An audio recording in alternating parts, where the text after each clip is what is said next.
आदाब, सत श्री अकाल, नमस्कार। सुरेंद्र चांद का इस्तेकबाल स्वीकार कीजिएगा। आज अपन बेहद ही इतिहास के महत्वपूर्ण टॉपिक अकबर के बारे में पढ़ेंगे। मैं आपको बता देता हूं कि अकबर के दो पार्ट अपने पहले हो चुके हैं और अकबर का तीसरा पार्ट है। अकबर के फर्स्ट पार्ट में अपने अकबर की नॉर्मल नॉर्मल जो उसके जीवन से जुड़ी हुई चीजें हैं, जैसे अकबर का राज्याभिषेक, अकबर कहाँ हुआ, कैसे हुआ, कुछ चीजें पढ़ी। इसके अलावा आप लोगों ने ये पढ़ा इसमें कि अकबर के बारे में पेटीकोट शासन पढ़ा, अकबर का बैरम खान का काल पढ़ा, अकबर के प्रमुख सुधार पढ़े। आपने फिर पढ़ा अकबर पार्ट 2। इसमें आपने पढ़े अकबर के प्रमुख युद्ध अभियान थे, जितने भी उतने आपने इसमें पढ़ लिए। आज अपन पढ़ रहे हैं अकबर का पार्ट नंबर 3। इस अकबर के पार्ट नंबर 3 में अपन पढ़ेंगे अकबर के प्रमुख नवरत्न, अकबर के प्रमुख कार्य और अकबर के जीवन से जुड़े हुए कई महत्वपूर्ण तथ्य आज अपन इसमें पढ़ेंगे और विस्तार से जानेंगे। आइए अपन शुरुआत करते हैं अकबर की। जी मैं आपको बता देता हूं, आपने सुना होगा कि अकबर के दरबार में नवरत्न थे। सबने सुना होगा। नवरत्न वो नहीं है आया मौसम ठंडा ठंडा गर्मी कूल का, वो वाला नवरत्न नहीं है। नवरत्न का अर्थ होता है अकबर के दरबार में 9 बेहद कीमती लोग थे। उन कीमती लोगों को अकबर ने एक माला की तरह, एक मोतियों की तरह अपने गले का हार बनाया था, उन 9 लोगों को। तो उन्हें कहते हैं अपन अकबर के नवरत्न। और याद रखिएगा अकबर के नवरत्न हैं, उनको याद करने की मैंने एक बेहद ही अच्छी ट्रिक बनाई है। वो ट्रिक के माध्यम से अकबर के सारे नवरत्न आप आराम से याद कर सकते हो। ट्रिक सुनिएगा, आराम से दिल थाम के बैठिएगा। मेरे नाम से मैंने ट्रिक बनाई है। आइए अपन करते हैं ट्रिक के बारे में। MDH सच सच चारण सर गचा गच, कि MDH सच सच चारण सर गचा गच। तो देखिएगा इसका मतलब बात बात में MDH, B for Birbal, A for Abul Fazal, T for Todarmal, फिर B फॉर भगवंदास, फिर A फॉर अब्दुल रहीम, फिर T फॉर तानसेन, फिर मान सिंह और D फॉर मुल्ला दो प्याजा और H मतलब हकीम हाकम। ये अकबर के प्रमुख टावरों क्या थे? अकबर के नवरत्न। कंफ्यूज नहीं होना है, याद रखिएगा। बात बात में MDH चारण सर गचा गच। कोई दिक्कत नहीं है सर, कोई दिक्कत को नहीं, आगे चलवा दो। तो टावरों ये अकबर के नवरत्न थे। बीरबल, अबुल फजल, टोडरमल, भगवान दास, भगवान दास को भगवान दास बोल दीजिएगा, एक ही बात है। अब्दुल रहीम, तानसेन, मान सिंह, मुल्ला दो प्याजा और हकीम हाकम।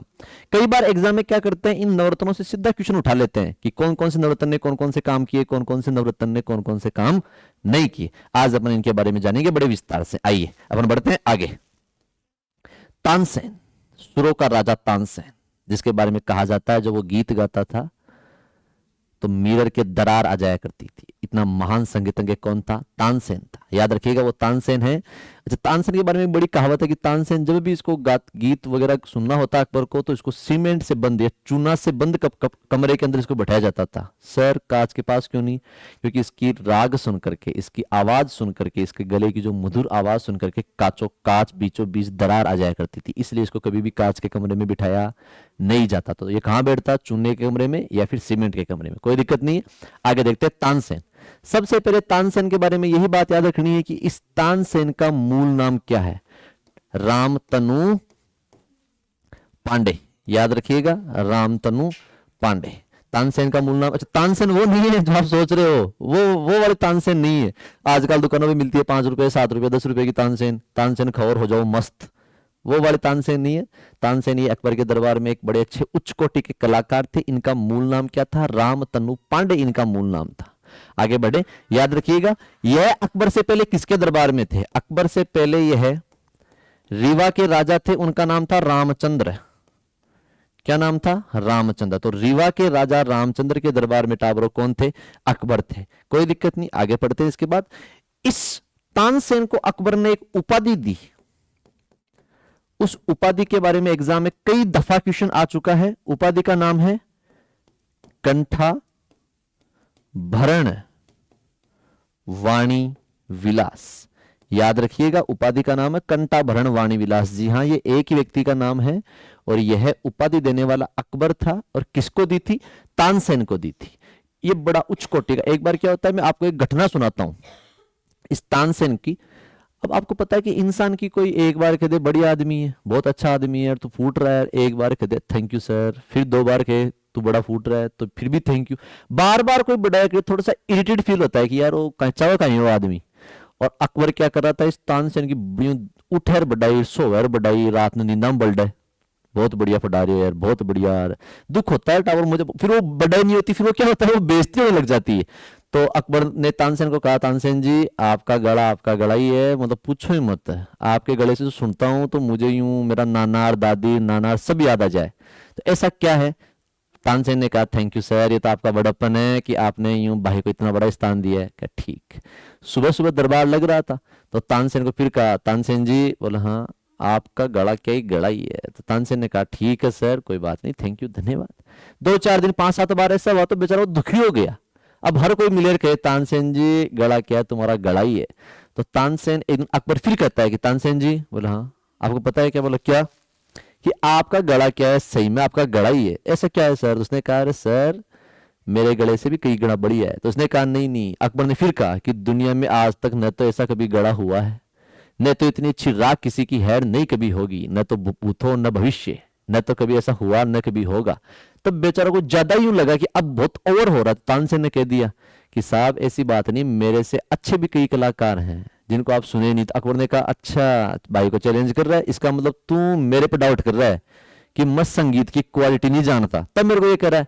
तो उसने कहा, सर ऐसी बात नहीं है, मैं माफी चाहता हूं, बट बात ऐसी है कि दुनिया में मेरे से बड़े अच्छे अच्छे कलाकार है, इसमें कोई संदेह नहीं है। तो उसने कहा, अच्छा तेरे से अच्छे कलाकार, तो तू ये स्पष्ट करके बता कि तेरे से अच्छा कलाकार कौन? तो उसने कहा, अरे सर गलती होगी, छोड़ो ना। नहीं नहीं नहीं नहीं, बात तुझे करनी पड़ेगी, या तो तेरे को मैं मृत्यु दंड दूंगा, या फिर मेरे को तू ये बता कि तेरे से अच्छा कलाकार कौन है। तो वो कहता है, अरे सर गलती होगी, बोला तो छोड़ दो। नहीं नहीं नहीं नहीं, या तो सजाए मौत है या फिर कलाकार ढूंढ के दे। तो उसने कहा, सर कलाकार तो हैं, वो मेरे गुरु हैं। तो तानसेन को पूछा, तेरा गुरु का नाम क्या है? तो टावरो याद रखिएगा, इस तानसेन के जो गुरु हैं, तानसेन के पहले गुरु, प्रथम गुरु, एग्जाम में सीधा पूछते हैं, तानसेन के प्रथम गुरु कौन है? हरिदास जी। कौन है? हरिदास जी। और तानसेन के दूसरे गुरु या तानसेन के द्वितीय टाबरो गुरु कौन है? उसका नाम अपने को मिलता है मोहम्मद घोष। क्या नाम मिलता है? मोहम्मद घोष। और इस मोहम्मद घोष के प्रभाव में आकर ही तानसेन ने टाबरो क्या स्वीकार किया था? मुस्लिम धर्म स्वीकार किया था। यहां तक किसी बच्चे को दिक्कत नहीं। तो उसने कहा, सर मेरे गुरुजी है, उनका नाम है हरिदास जी। यूं बड़ा क्या ही बताए उनके बारे में, मतलब जितना कहा जाए उतना कम है। अकबर ने कहा, यार ऐसे व्यक्ति को तो मैं सुनूंगा। तो वो फिर कहता है कि सर मैंने कहा था ना, मेरे गुरुजी हैं वो बोलते बहुत कम है। तो अकबर ने कहा, कभी तो गाते होंगे। उसने कहा, वो मूडी आदमी है, उनका जब मूड करता है तो गा लेते हैं, जब मूड नहीं करता तो वो तो नहीं गाते हैं। तो अकबर ने को फिर कहा, ना ना सुनाना तो पड़ेगा एक बार। तो उसको लगा, यार मेरे गुरुजी सुबह सुबह क्या करते हैं प्रैक्टिस। अब आपको बता दूं मैं, जो ये पारंपरिक जो सिंगर होते हैं ना, ये टाबरो सुबह सुबह प्रैक्टिस करते हैं, इसको बोलते हैं रियाद करना। तो सुबह सुबह प्रैक्टिस करते थे, सबके सब आज भी करते हैं।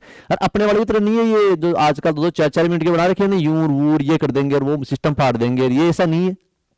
उनका अलग सिस्टम था। आजकल वालों की तरह नहीं है उड़ा उड़ा कबूतर। कबूतर को भी वही जगह मिल रही बैठने के लिए। दुनिया में काफी जगह पड़ी, लेकिन कबूतर भी उस सुनेड़ में जाकर बैठेगा, उड़ा उड़ा कबूतर। अरे तो कबूतर और कहीं बैठ जा, नहीं मैं तो वहीं बैठूंगा, तू बैठ भाई। तो ऐसी नहीं थे टावर, वो थोड़े अलग टाइप के इंसान थे।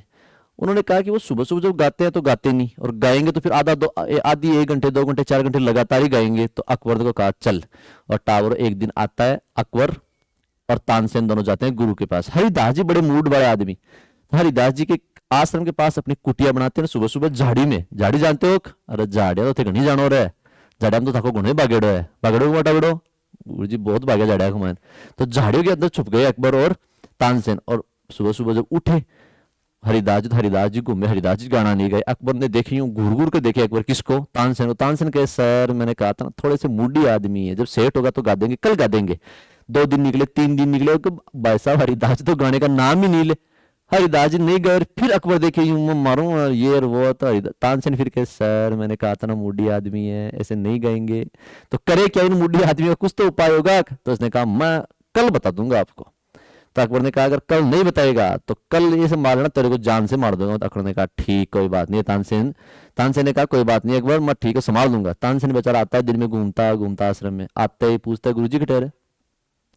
बोलते हैं वो चले चपाटे बोलते हैं, गुरुजी तो सो रहे हैं। तो बोले जगा दें? बोले नहीं जगाना नहीं है। तो उसने कहा, आजकल गुरुजी रियाद वियाद नहीं करते क्या सुबह सुबह? उसने कहा था, गुरुजी ने बहुत टाइम हो गया, आजकल हमें भी कमी पढ़ाते हैं। वो कल का नाम ले रहे थे, शायद कल कर देंगे। तानसेन मन ही मन सोच रहा है, कल करवाए देना, वरना मैं नहीं बचूंगा, वो मेरे को मरेगा जान से। तो सुबह सुबह टावर टाइम होता है रियाद उस समय। अब ये क्या करते हैं जो होते हैं सांस्कृतिक संगीत वाले, ये पहले यूं सोफा वोफा बेड वेड पूरा तैयार करते हैं, संगीत धोख धाक देते हैं, फिर यूं गले को हेलो हेलो हेलो, आवाज आ रही है, हेलो हेलो, इस प्रकार से एकदम माहौल बनाते हैं पहले, ये जो अपने होते हैं ना ये परंपरागत गायन वाले व्यक्ति, आदाब नमस्कार सत श्री अकाल, सबको आवाज पहुंच रही है हमारी सब तक, इस प्रकार माहौल बनाते हैं। तो सुबह सुबह जैसे पहुंचे तो भाई साहब सोफा ओफा लगा हुआ था, बेड वेड पड़े हुए थे, और अब तानसेन के मन में जी में जी वाया, गुरु जी आज गएंगे, आज बचेंगे नहीं, मारेगा ये दुश्मन। तो ठीक, गुरु जी गाने को बेटे, अकबर होश आवाज खो गया। अकबर को लगा रहे यार तू तो कचरा आदमी है, असली माल तो ये है, असली कलाकार तो ये है, तो तेरे को तो कुछ आता ही नहीं। तो उसने कहा था मैंने पहले कहा था ना मेरे गुरुजी नहीं है, मतलब क्या ही बताऊं, सिस्टम एक नंबर, पूछो ही मत। तो कहा ठीक। और जैसे गाना रुकता है अकबर की आंखों में आंसू आता है, अकबर पैर पकड़ देता हरिदास जी के, हरिदास जी। अकबर हरिदास जी कर तू कौन है, सुबह सुबह कहाँ से बक रहा है झाड़ियों में, झाड़ियों में क्या ले रहा था, पीछे से तानसेन आता है, अच्छा तानिया तू भी साथ ही है क्या, क्या चाहिए, ओ गुरुदेव ये तो दिल्ली के बादशाह हैं, अच्छा अच्छा तो ये वो बातचीत है, ढीकड़ा पूछता, दो चार बात करते हैं, चलो ठीक है। तो टावर ऐसी घटना कब घटती है, तानसेन के साथ। तो याद रखिएगा तानसेन का मूल नाम क्या है, रामतनु पांडे, किसके दरबार में था, रीवा के राजा रामचंद्र के दरबार में। उपाधि क्या थी, कंठा ब्रह्मवाणी विलास। प्रथम गुरु हरिदास जी और दूसरे गुरु कौन थे, मोहम्मद गौस। इनके प्रभाव में आकर मुस्लिम धर्म स्वीकार करता है। कोई दिक्कत नहीं गुरु जी, कोई दिक्कत को नहीं, आगे चलो। ताबरो बीरबल, इस बीरबल की वाकपटुता के बारे में जितना कहा जाए, जितना सुना जाए, जितना सोचा जाए, सब कुछ कम है। बीरबल तो मतलब यूं इतनी भयानक इसकी वाकपटुता रही होगी, अगर उस टाइम दिमाग नापने की मशीन होती तो बीरबल का दिमाग पूछो मत आप किस लेवल का दिमाग था बीरबल का। हाजिर जवाबी था, जब मन करता तब एकदम हाजिर जवाब। तो ये बीरबल था, टावरो क्या था, हाजिर जवाबी। हाजिर जवाबी जानते हो क्या होता है, क्या होता है गुरुजी, एकदम फटाफट जवाब देने वाला, जैसे क्वेश्चन पूरा नहीं हुआ उससे पहले जवाब पकड़ो हाथ के, इतना हाजिर जवाबी कौन था, ये बीरबल था। सर बीरबल का मूल नाम क्या है, टाबरो याद रखिएगा, इस बीरबल का मूल नाम है महेश दास। क्या नाम है, महेश दास, ठीक है सर। आगे याद रखिएगा, यह है बीरबल अकबर का बड़ा खास सलाहकार था। अकबर कोई भी काम करता बीरबल से पूछकर, अकबर कहता बीरबल नालू, तो कहता नाला, तभी नहाता। अकबर कहता बीरबल को कि बीरबल मैं कपड़े पहन लूं, तो कहता पहन ले। अगर कहते कपड़े नहीं पहनने तो भाई तो कपड़े नहीं पहनेगा। अकबर फिर कहता है कि बीरबल मैं थोड़ा सा रोटी खा लूं, बीरबल कहे हाँ खा ले, तो खा ला वरना रोटी नहीं खाता। इतना खास सलाहकार था, चहेता व्यक्ति था। तभी तो आपने नाम सुना है दोस्ती हो तो अकबर और बीरबल की, ये पूछो मत अकबर बीरबल तो किस्से जितने सुने उतने किस्से कम हैं। तब अकबर ने कहा था कि बीरबल से पूछ लिया एक दफा कि बीरबल बता भूख मिट्टी भोजन, तो अकबर ने कहा, बीरबल ने कहा, एक बार अकबर पूछता है बीरबल से कि बीरबल बता भूख मिट्टी या भोजन, तो बीरबल कहता है कि साहब मिट्टी तो भूख ही होती है। तो अकबर ने कहा सुबह सुबह तुझे बावड़ा बनाने के लिए मैं ही मिला, क्यों, बावड़ा मीठा होता है भोजन, रसगुल्ला और गुलाब जामुन और तो बम, मतलब कई चीजें ने मिल केक और दौड़ा केक पीला केक, तू जानता ही क्या। तो बीरबल ने फिर कहा अरे साहब मिट्टी भूख होती है, भोजन मीठा नहीं होता है, तो चल इस बात को तुम मेरे को प्रूफ करके दिखा। उसने कहा ठीक, कल सुबह हम दोनों शिकार खेलने चलेंगे। ठीक चलेंगे। तो एक घोड़े पर बैठता है बीरबल, दूसरे घोड़े पर बैठता है अकबर। बीरबल क्या करता है, पहले बादशाह को दफा दफा के खाना खिलाता है, दफा दफा जान के पेट भरा भरा ठूस ठूस खाना खिलाओ टावरों।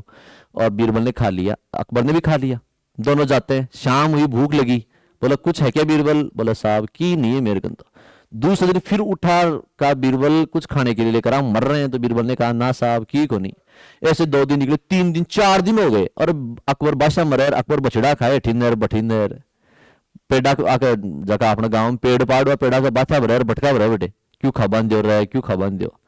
तब बेचारा बीरबल अपने कहता साहब मेरे कन एक चीज है, खबान थे खाओ तो थान दूं। बीर अकबर कह रहा तू दे तो सही, 4 दिन से मर रहा हूं मैं, देगा कब तू। और बीरबल ने निकाल कर बाटी दी और बाटी खाता है अकबर। अकबर बाटी खाए बटा बट। बीरबल ने फिर पूछा कि जहां पना, बोला हाँ, बाटी कैसी लगी। बीरबल ने कहा, अकबर ने कहा अरे बीरबल आज तक मैंने ऐसी बाटी खाई नहीं है, कहां से लेकर आए, हलवाई कौन है। तब वो बीरबल कहता है साहब ये बाटियां 4 दिन पुरानी है, बूसड़ी बाटियां हैं, इसलिए लाडी मिट्टी भूख, मिट्टी भोजन को नहीं, मिट्टो कहीं हुआ है, भूख हुआ है। तो इस प्रकार का महान हाजिर जवाबी कौन था, अपना बीरबल था। बीरबल के बारे में कहा जाता है इसका मूल नाम महेश दास है, इसका सलाहकार था। और ये बीरबल एकमात्र ऐसा व्यक्ति है जिसने एक धर्म स्वीकार किया था, दीन ए इलाही। याद रखिएगा अकबर के दौरान में, आपको आगे पढ़ाऊंगा बड़े विस्तार से, दीन ए इलाही नामक धर्म को स्वीकार करने वाला एकमात्र हिंदू कौन था, बीरबल था। यह वह बीरबल है। कोई दिक्कत गुरुजी, कोई दिक्कत को नहीं। टावरो इस बीरबल की हत्या कर दी जाती है कब, यूसुफ जई जाति, एक जनजाति है उसका नाम है यूसुफ। यूसुफ जई जनजाति का विद्रोह दबाने के लिए जाता है कश्मीर। कहां जाता है? कश्मीर। ये कश्मीर वही कश्मीर है जिसके बारे में अमीर खुसरो ने कहा था।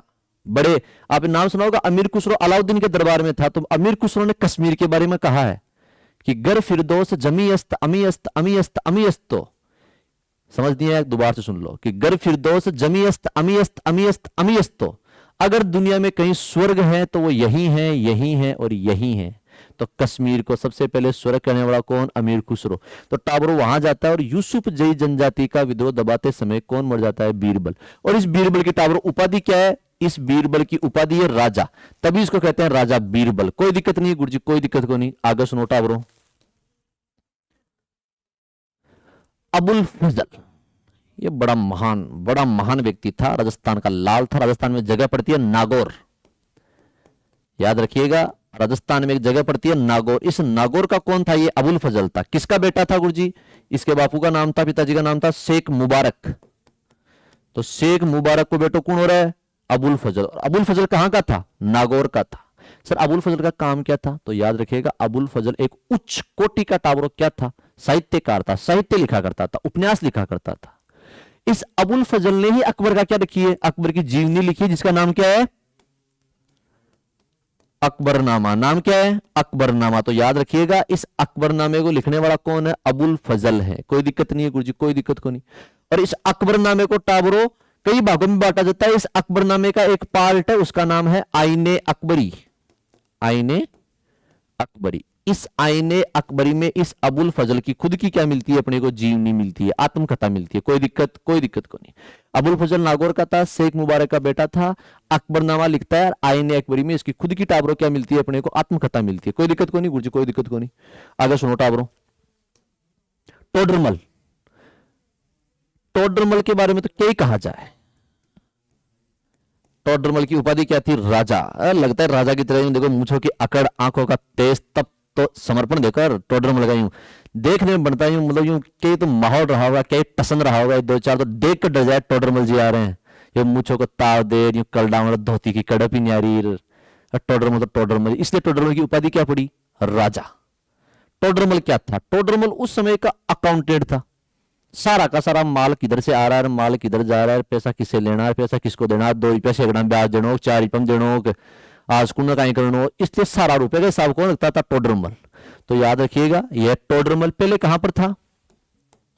यह टोडरमल पहले टावरो किसके पास था? ये व्यक्ति शेरशाह सूरी के यहां काम करता था। इस शेरशाह सूरी के बाद ये चला जाता है गुजरात, तो इसको गुजरात का दीवान। दीवान क्या होता है? वर्तमान का अकाउंटेंट, पैसे का काम संभालने वाला। गुजरात का सारा काम काज ये संभालता है। और इसका काम अच्छा लगा तो अकबर ने इसको सेंटर में बुला लिया अपने पास, दिल्ली आ जा, तू दिल्ली काम करेंगे। दिल्ली और आगरा में कौन रहता है इसके बाद? टोडरमल। तो टोडरमल की उपाधि क्या है? राजा उपाधि है। शेरशाह के दरबार में काम करता था पहले, उसके बाद कहां जाता है? गुजरात। और गुजरात से टाबरो कहां जाता है? अकबर के पास जाता है। तो इसकी उपाधि क्या है? राजा। इसलिए इसे क्या कहते हैं? राजा टोडरमल। कोई दिक्कत नहीं है मुझे, कोई दिक्कत को नहीं। इसी टोडरमल ने टाबरो 1580 में क्या जारी किया था? दहसाला बंदोबस्त। दहसाला बंदोबस्त। तो याद रखिएगा, यह कौन? अपना टोडरमल। गुरुजी आगे चलो। अब्दुल रहीम। टावरो याद रखिएगा, अब्दुल रहीम वही अब्दुल रहीम है। इसके पिता का नाम क्या था? बैरम खान। और मैंने बैरम खान के बारे में बड़े विस्तार से, बड़े चर्चा से मैंने पढ़ा रखा है। ये बैरम खान कौन था? अकबर का द्वितीय संरक्षक था, हुमायूं का बड़ा बेहद नजदीकी दोस्त था। यह बैरम खान ही था जिसने पानीपत के दूसरे युद्ध में अकबर को क्या दिलाई थी? विजय दिलाई थी। यह बैरम खान ही था जो एक छोटे से बालक को परस से उठाकर अरस पर बिठा देता है। यह बैरम खान ही था जिसने महानतम लड़ाकू हेमू का हत्या की थी। यह बैरम खान ही था जिसने अकबर का राज तिलक किया था। और वही बैरम खान का बेटा कौन है? अब्दुल रहीम है। कोई दिक्कत है? और ये बैरम खान वही है जिसकी हत्या खुद अकबर के आदमी करवा देता है। पठान था एक मुबारक नाम का, वो हत्या कर देता है। और इस बैरम खान की पत्नी से शादी कौन कर लेता है? अकबर। उसका नाम कहीं है? उसका नाम हो सलीमा बेगम, नाम उठा ब्रो। और ये सलीमा बेगम के एक बेटो, वह भी बेटा को नाम कहीं अब्दुल रहीम। तो अब्दुल रहीम किसका बेटा बन जाता है? अकबर का। इसलिए अकबर इसे दत्तक पुत्र है, इसे गोद का पुत्र मानते हैं। कोई दिक्कत नहीं है सर, समझ आ रहा है? यह अब्दुल रहीम टाबरो, इसकी उपाधि क्या है? खान ए खाना। उपाधि क्या है? खान एक खाना। अब ये मतलब रोटी खबाड़ो, खानो खबाड़ो, ना ना, उपाधि का ये खान एक खाना नाम की क्या है इसकी उपाधि। कहीं आप सोच लो खाने खाना, रोटी खाना, लाडू खाना, माता खाना नहीं है ना। ये क्या है? इसकी उपाधि है खान एक खाना नाम की। टाबरो क्या है इसकी उपाधि है? मेरे पड़ोस में भी सब्जी बन रही है, सुगंध आ रही है वहां से, यूं बड़े भयानक वाली, यूं गाजर मटर कट रहे हैं यार, मन तो कर रहा है दो चार एक मांग ले। अरे भाई इधर ही गाल गाले क्या गुदड़ा के है ना। टावर आगे बढ़ते हैं। अरे रूम में बच्चे रहते हैं तो वो बना रहे हैं सब्जी वब्जी, तड़का वड़का लग रहा है। खैर कोई बात नहीं, इधर ध्यान दो। आप कहाँ ध्यान दे रहे हो? इधर ध्यान दो। ध्यान किधर है? हीरो इधर है। आओ टावरो सुन लो ना। हाँ, खान एक खाना नाम का टावरो इसकी क्या है? इसकी उपाधि है। और यह जो अब्दुल रहीम है ये क्या है? याद रखिएगा, इसे जहांगीर का गुरु कहते हैं। क्या कहते हैं? जहांगीर का गुरु कहते हैं। कोई दिक्कत नहीं है गुरु जी, कोई दिक्कत को नहीं। आधी रात नहीं बल देशा नींद कमाइन। आगे चलो बेटा। और मान सिंह, मान सिंह के बारे में तो मैं क्या ही कहूं। राजा मान सिंह, इसकी उपाधि भी क्या है? राजा। और ये मान सिंह वही मान सिंह है, आपने कभी नाम सुना होगा, वो गब्बर फिल्म में डायलॉग देता है, 50-50 कोस तक जब कोई बच्चा रोता है तो माँ कहती है सो जा वरना गब्बर आ जाएगा। वो गब्बर तो फर्जी गब्बर है। और इस गब्बर कौन है? ये मान सिंह। इस मान सिंह के बारे में कहा जाता है कि जब काबुल में, काबुल अफगानिस्तान की, जब कोई काबुल में 50-50 कोस तक दूर कोई बच्चा रोता तो माँ कहती बेटा सो जा वरना कौन आ जाएगा? गब्बर आ जाएगा। अच्छा टाबरो, आपने एक चीज और सुनी है क्या? गुरुजी कहीं सुनी? जब बच्चा रोता है तो माँ कहती है छोरा सो जा, हाबू खा जाए लो। सुनी था ये चीज? वो हाबू टाबरो किसका नाम था? बड़ा यूं थोड़ा सा वो एक क्रिटिकल टॉपिक है, वो बता नहीं सकता मैं आपको ऑनलाइन। बाकी वो हाबू किसका नाम था? इस मान सिंह का नाम था। और कहा जाता है, आपने कभी नाम सुना होगा, आज तक आपको बता दूं कि अफगानिस्तान को या काबुल को कोई भी व्यक्ति तलवार के दम पर या तोप के दम पर कब्जा नहीं कर सका है। एकमात्र ऐसा व्यक्ति मान सिंह था जिसने काबुल को रौंद कर बींद कर रख दिया था। आपने एक बात और देखी होगी, जयपुर है ना, उस जयपुर का जो राज ध्वज है उसका रंग है पचरंगा। जयपुर की पचरंगी पगड़ी भी प्रसिद्ध है। इस सब पर 5 रंगी क्यों पड़े? क्योंकि मान सिंह ने अफगानिस्तान के 5 कबीलों को एक साथ जीता था, इसलिए जयपुर के ध्वज का रंग कैसा रख दिया? पचरंगा रख दिया। और इस मान सिंह के बारे में कहा भी जाता है कि मात सुनावे बाल का बेखौफनाक रणगात, काबुल भूल्यो नहीं अजर बे खांडोर बे हाथ। कि माता यानी माता की मात सुनावे बाल का, माताएं अपने बेटे को सुनाती है वो खौफनाक रणगात, वो युद्ध की कथाएं। कि मात सुनावे बाल का बेखौफनाक रणगात, काबुल भूल्यो नहीं अजय, कि काबुल हाल तक भूल्यो को नहीं है। वो खांडो, खांडो यानी मान सिंह की तलवार, और वो हाथ टावर। ऐसा कौन था राजा? मान सिंह था। इस मान सिंह को अकबर ने क्या उपाधि दी थी? फरजंद। इस फरजंद का अर्थ क्या होता है? दत्तक पुत्र। क्या होता है टावरों? दत्तक पुत्र। और अकबर की जितने भी विजय हुई उस विजय में 80% से भी ज्यादा विजय प्राप्त करने वाला कौन था? यह राजा मान सिंह था। बताओ मान सिंह में कोई दिक्कत है क्या? समझ आ रहा है मान सिंह? गुरुजी समझ आ रहे हो? आगे चाल बढ़ो, आगे सुनो टावरों। मुल्ला दो प्याजा, यह अकबर का सलाहकार था। अकबर का क्या था? सलाहकार। और इसका नाम प्याजा इसलिए पड़ा, कुछ लोग कहते हैं इसको प्याज बड़े प्रसिद्ध थे। प्याज खाना यानी इसके बारे में कहा जाता है, मुल्ला दो प्याजा के बारे में कुछ लोग कहते हैं कि जब भी रोटी खाता, रोटी मतलब जब भी खाना खाता तो भाई को सलाद चाहिए। और सलाद में कहीं चाहिए? काटेड़ा कांदा चाहिए। और कांदा ने कहीं कहीं दिगमैन प्याज का, इंग्लिश में कहीं क्या ओनियन खा। तो टाबरो कई लोग कहते हैं कि इसलिए इसका नाम क्या पड़ता है? मुल्ला दो प्याजा। रोटी के साथ मन 2 प्याज दो, रोटी के साथ मन 2 कांदा दो, इसलिए नाम क्या पड़ा इसका? मुल्ला दो प्याजा। गुरुजी चालवा दो, कोई दिक्कत कोई नहीं, कांदा में भी खावला। आगे फिर टावरों याद रखिएगा, एक व्यक्ति होता है हकीम हाकम। यह हकीम हाकम क्या था? अकबर का हलवाई। हलवाई कहीं हुआ गुरुजी? टावरों हलवाई बोई हुआ है जो कभी ब्याह में जाओ और पूड़ा तीन लाइन लगाओ और वो पूड़ा काट काट उगावे तगमान तेल और पूड़िया दिखाओ न, बोई हलवाई हुए। तो हलवाई का समझो सेफ। अपन आजकल जिसको बोलते हैं सेफ, बड़ा अच्छा सेफ है। सेफ वो नहीं, सेफ का अर्थ होता है अच्छा कुक। तो अकबर का टावरों रसोई का सारा काम कौन संभालता? हकीम हाकम। अकबर कहता है छोरा आज तो यूं मौसम हो रखा है बहुत प्यारा प्यारा, तो क्या बना दे आज? तो तू मोमोज ला दे, मोमोज। तो मोमोज खाता। आज यार मौसम बड़ा हो रहा है, चाउमीन आना दे। ठीक। अब बेटा वो सुना भी होगा मौसम बड़े प्रकार के होते हैं। जैसे एक बड़ा अच्छा चलता है कि बारिश की बूंदें खिड़की से अच्छी लगती है सीलिंग से नहीं। सीलिंग यानी छत। कि बारिश की बूंदें खिड़की से अच्छी लगती है सीलिंग से नहीं। और खेलना है तो खिलौनों के साथ खेलो, किसी की फीलिंग के साथ नहीं। तो टावर ऐसा कौन था? हकीम हाकम था। गुरुजी कोई दिक्कत है क्या? कोई दिक्कत कौन। चलो टावर सुनिएगा। फेजी फजल, फेजी फजल कौन है? यह है अबुल फजल का भाई है। कौन है? अबुल फजल का भाई का नाम क्या है? फेजी फजल है। और ये फेजी फजल कहा जाता है कि अकबर के बड़े खास जो धर्म का सलाहकार था, धर्म के मामले में अगर कोई भी सलाह चाहिए तो सलाह कौन देता था? ये फेजी फजल दिया करता था। कोई दिक्कत को नहीं। आगे चलो। अब पढ़ते हैं अपन अकबर की प्रशासनिक व्यवस्था। टावर प्रशासनिक क्या होता है?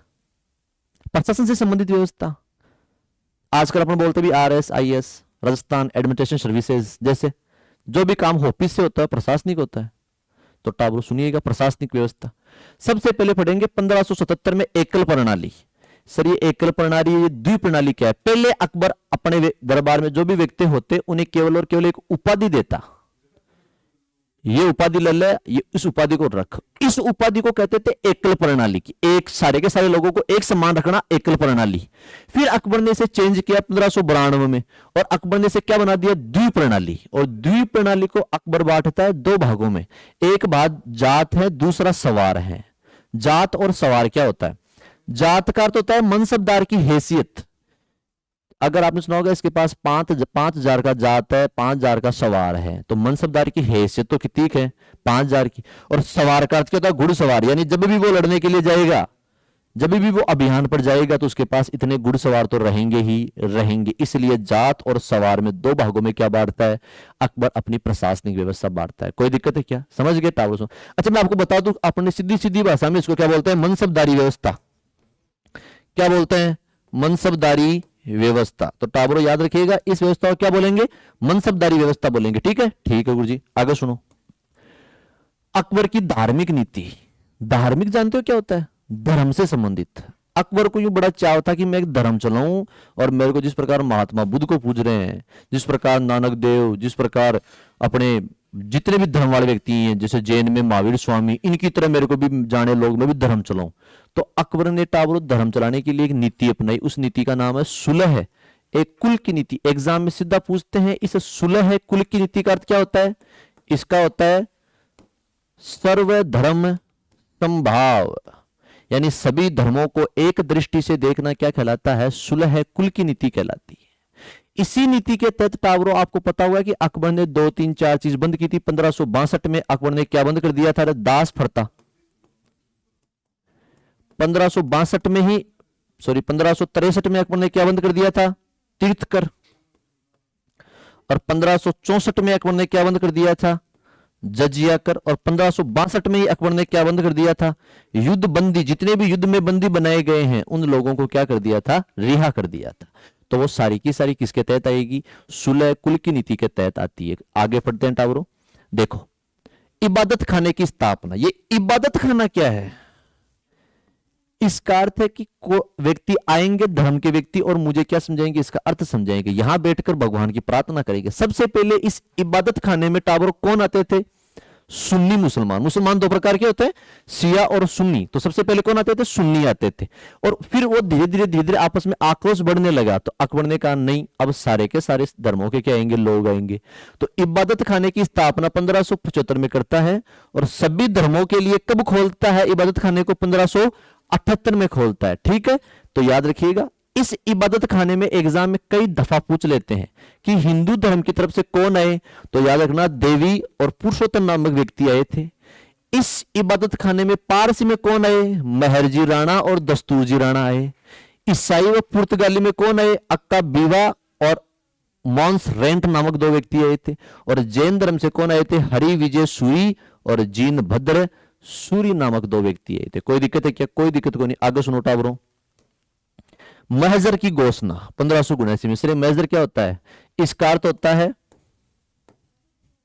धर्म का अंतिम निर्णय कौन करेगा? अब स्वयं अकबर। यानी सारे धर्मों की बातें सुनता। अगर किसी भी धर्म में कोई दिक्कत है, किसी भी धर्म में किसी को दिक्कत आ रही है, कोई गलत चीज है, कोई सही चीज है, तो उसका अंतिम निर्णय लेने का अधिकार किसके पास होता? अकबर के पास। यह मजहर का घोषणा पत्र कब जारी किया गया था? 1579 में, 1579 में जारी किया गया था। कोई दिक्कत? आगे पढ़े टावरों, देखिएगा। छोटी छोटी चीजें, ज्यादा लोड रहने की जरूरत नहीं है, जिंदगी जीने के लिए आए हैं। मैं फिर बता दूं आप लोगों को कि टाबरो अपन जिंदगी जीने के लिए है, जिंदगी काटने के लिए नहीं। इसलिए हंसते रहा करो। दुनिया की अगर कोई सबसे खूबसूरत चीज है तो वो आप लोगों की हंसी है, आप लोगों की मुस्कान है। आपको पता होगा लोगों के पास अरबों करोड़ों खरबों रुपए पड़ रहते हैं फिर भी वो उदास रहते हैं। क्यों? क्योंकि उनका अंदर का जो बचपन है वो मर चुका है। तो कुछ भी बनो, कितने बड़े बनो, कितने ही पढ़ो लिखो, लेकिन अपने अंदर का जो बच्चा है उसको कभी मत मारना। इसलिए हंसते रहो, खेलते रहो, और टावरों जिंदगी में कुछ ना कुछ तो करते रहा करो। जिंदगी में धाप धाप कर कर्म करो, और कर्म कम पड़ जाए तो जिंदगी में क्या कर दो? कांड कर दो। लेकिन कर्म करो, कांड करो, कुछ ना कुछ तो करते रहा करो। टावरों याद रखिएगा, अकबर एक धर्म चलाता है, उस धर्म का नाम है दीन ए इलाही। कब चलाता है? 1582 में। इसका एक नाम और मिलता है, तौहीद ए वजूद। इस धर्म को कुल कितने लोग स्वीकार करते हैं? 18 लोग स्वीकार करते हैं। इस धर्म को एकमात्र हिंदू स्वीकार करता है जिसका नाम है बीरबल। क्या नाम है? बीरबल। इस धर्म का पवित्र दिन क्या था रे? रविवार था। और टाबरो अकबर के सबसे खास चहेते मान सिंह और टोडरमल ने कहा था हमारा जन्म हिंदू धर्म में हुआ है और मरेंगे तो हिंदू धर्म में मरेंगे, अपन तो धर्म स्वीकार आज करें काल करें। और टाबरो इस कारण ये धर्म क्या जाता है? असफल हो जाता है। और एक बड़ा अच्छा इतिहासकार हुआ है, उसका नाम है विसेंट स्मिथ। क्या नाम है उसका? Vincent Smith. इस विसेंट स्मिथ ने तो कहा भी है कि यह अकबर की जीवन की सबसे बड़ी क्या है? मूर्खता है। अरे डोफा काम करना तो और ही गणाई कर देता, अरे भूंगल काम करवाना तो और ही गणाइया, एक काम का टकर यार। इसलिए टावरो विसेंट स्मिथ ने अकबर को इसके जीवन की सबसे बड़ी क्या कहा है? मूर्खता कहा है। कोई दिक्कत नहीं है, कोई दिक्कत नहीं है। आगे सुनो टावरो। एक व्यक्ति और होता है, उसका नाम अकबर की मुद्रा प्रणाली। अकबर के कुछ सिक्के चलाए थे, तो टाबरो याद रखिएगा अकबर ने सिक्के चलाए थे राम सिया के। एक सिक्के पर एक तरफ राम जी महाराज है और एक तरफ सीता माता है, सिक्के चलाए थे। इससे क्या मतलब होता है कि अकबर सभी धर्मों को एक समान दृष्टि से देखता था, सुलह कुल की नीति अपनाता था टाबरो, ठीक है, सर्वधर्म संभाव की नीति अपनाता था। आपने देखा होगा वो, इसलिए राम से के सिक्के चलाए थे। इसके अलावा इलाही सिक्के, अकबर के शासनकाल में सबसे ज्यादा सोने का सिक्का अगर कोई काम आता उसका नाम क्या था? इलाही सिक्का। ससंब सिक्का अकबर के शासनकाल का सर्वाधिक भारी कहा जाता है, लगभग 100 तोड़े का। टाबरो तोड़ा जानो कर आजकल सोनों का मावे तोड़ा माओ भाया, और एक तोड़ो 55,000 रुपया हो रहे, 60,000 रुपया हो रहे। तो 100 तोड़े का सिक्का किसका था? अकबर का। नाम क्या था? ससंब सिक्का। और 2 सिक्के चलाए थे जामितीय सिक्के। कितने सिक्के? 2 सिक्के। कोई दिक्कत सिक्कों में? कोई दिक्कत को नहीं। आगे सुनो। भू राजस्व व्यवस्था, 10 साला बंदोबस्त। अकबर ने, मैंने आपको बताया था टोडरमल था, उसने 10 साला बंदोबस्त जारी कब किया था? 1580 में। इसको जारी करने वाला कौन था? राजा टोडरमल। इसने जमीन को 2 भागों में बांटा। एक प्रकार था प्रथम प्रकार, दूसरा था द्वितीय प्रकार। प्रथम प्रकार को टाबरो 3 भागों में बांटा गया, उच्च भूमि, मध्य भूमि और निम्न भूमि। ज्यादा उपजाऊ, बीच की उपजाऊ और कम उपजाऊ। और दूसरे भाग में इसको 4 भागों में, पोलज, प्रति, चांचर, बंजर। कितने भाग? 4। पोलज, प्रति, चांचर, बंजर। पोलज का अर्थ जो हर साल पैदा होता हो, जिसमें हर साल पैदावार होती हो। प्रति, जिसमें 1 साल के बाद पैदावार होती हो। चांचर, जिसमें 3 साल बाद होती हो। और बंजर, जो खत्म जमीन हो चुकी है, जिसमें कभी नहीं होता है। इस प्रकार अकबर के भू राजस्व के 2 भाग हैं। 10 साला बंदोबस्त में प्रथम प्रकार, द्वितीय प्रकार। 10 साला बंदोबस्त जारी करने वाला टोडरमल। प्रथम प्रकार उच्च, मध्य और निम्न, और द्वितीय प्रकार पोलज, प्रति, चांचर, बंजर। कोई दिक्कत? कोई दिक्कत नहीं है सर। आगे चलो। अन्य महत्वपूर्ण तथ्य टाबरो याद रखिएगा। अन्य महत्वपूर्ण तथ्यों में अपने को यह पढ़ना है कि अकबर की मृत्यु 1605 में होती है। और अकबर का जो मकबरा है वो मकबरा कहां है? आगरा के पास एक जगह पड़ती है, उसका नाम है सिकंदराबाद। तो आगरा के पास में सिकंदराबाद नामक जगह पर अकबर को दफनाया गया है। एक सबसे बड़ी बात, अकबर क्या था? अनपढ़। मेरो यार करना किताब हाथ में ली गोनी, पेन उठाए गोनी। अच्छा, अब राजा तो राजा की बेइज्जती होगी, राजा को तो पत्र पढ़ने पड़ेंगे। तो अकबर क्या करता? अपने पास अपने एक दोस्त को रखता, और अकबर कहता हाँ पत्र पढ़ के सुना रहे मेरे को। तो बस अब पत्र फिरता, फिर तो पत्थर आते पर्सनल, कोई बेगम बागम के, तो अकबर कहता मेरे को दे दे। तो एक आधे दोस्त को खास को रखता, लंगोटिया को। और आपको पता है कि लंगोटिया दोस्त कौन होता है? हाँ हाँ, मैं कमेंट देख रहा हूँ रे। ये लंगोटिया दोस्त, पता है कौन था लंगोटिया? जो साथ में धूल खाता है। क्या खाता है? धूल। मुझे धूल क्या खाई?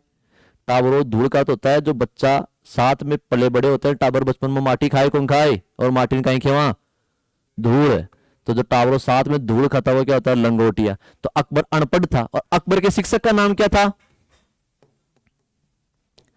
अब्दुल लतीफ। क्या नाम था? अब्दुल लतीफ। अच्छा, इसके अलावा अकबर क्या बजाने का शौकीन था? बम्ब। बम्ब का अर्थ क्या होता है? नगाड़ा। तो अकबर को नगाड़ा बजाने का बड़ा शौक था। समझ गए? और टाबरो आपको बता दूं मैं कि औरंगजेब के समय बड़ी अच्छी बात है कि जाट समाज के लोग बड़े यूं पावरफुल लोग होते हैं। आपको पता है जाटों में यूं अलग प्रकार का जोश जुनून होता है। तो जाट समाज का बड़े जो लोग थे, उन्होंने क्या किया? औरंगजेब के समय विद्रोह किया था। तो याद रखिएगा, राजस्थान के गोकुल नाम के, राजा राम नाम के कुछ जाट नेता थे, और उन जाट नेताओं ने इस सिकंदराबाद से अकबर की हड्डियों को निकाला, और अकबर की हड्डियों को निकाल करके उसको जला दिया था। ऐसे महानतम महानतम वीर प्रतापी कौन थे? जाट हुआ करते थे। तो जाटों ने क्या किया था भाई साहब? इस अकबर की हड्डियों को सिकंदराबाद से निकाल आग के हवाले कर दिया था। किसने? जाटों ने कर दिया था टावर। तो समझे? और सूरजमल का नाम सुना होगा, सूरजमल जाटों का, प्लेटो जाटों का अफलातून। आपने कभी नाम सुना होगा भरतपुर का किला लोहागढ़, जो आज तक दुर्ग, सारे के सारे दुर्ग जीते गए, लेकिन एक पत्थर के समान, एक चट्टान के समान आज तक बिना झुके बिना डरे को दुर्ग खड़ा रहा। तो वो जाटों का दुर्ग भरतपुर का लोहागढ़ किला खड़ा रहा है। ये यहां तक टावर। आपको अकबर समझ आया कि नहीं आया?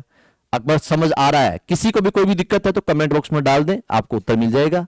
यहां तक के लिए आज अपना अकबर पूरा होता है। अब अपन अगली वीडियो में मिलेंगे अगले टॉपिक के साथ। यहां तक के लिए सबको धन्यवाद, आदाब, सत श्री अकाल, नमस्कार, धन्यवाद।